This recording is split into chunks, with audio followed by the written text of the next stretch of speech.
Out হতেই চুরমার হৃদয়, সিঁড়িতেই অঝোরে কান্না। নাইটদের বিরুদ্ধে কেকেআর প্রাক্তন বুক ভাঙলেন প্রকাশ্যে।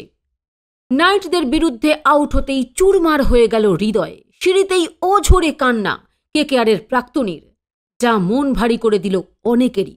আর এই দৃশ্যটা দিনের সবচেয়ে হৃদয় বিদারক ছবি হয়ে থাকল। যাকে নিয়ে এত কথা হচ্ছে তিনি হচ্ছেন রাহুল ত্রিপাঠী। আন্দ্রে রাসেলের অনবদ্য চেষ্টায় রান আউট হন রাহুল, আর তারপরেই সিঁড়িতে অঝোরে কান্নায় ভেঙে পড়েন তিনি। তার সেই প্রতিক্রিয়া ভাইরাল হয়েছে।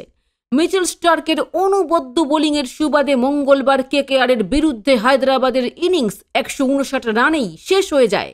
তার মধ্যেই রাহুল ত্রিপাঠী হায়দ্রাবাদের হয়ে সর্বোচ্চ 35 বলে 55 রান করেন। হেনরিক ক্লাসেন 21 বলে 32 রান করেন।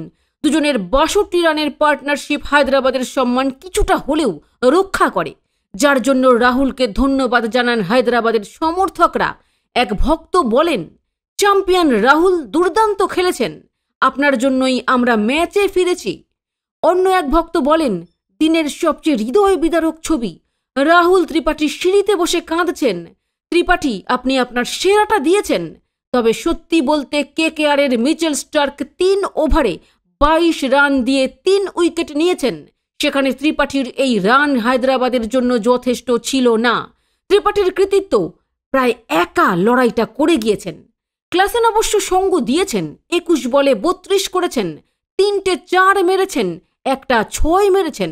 কিন্তু 11তম ওভারে বরুণ চক্রবর্তীর বলে ডিপ মিড উইকেটে ধরা পড়েন।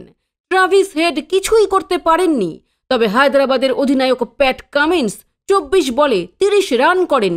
এ বাদে বাকিরা ছিলেন কার্যত আয়ারাম গায়ারাম, আর তার প্রভাব পড়ল ম্যাচের ফলেও।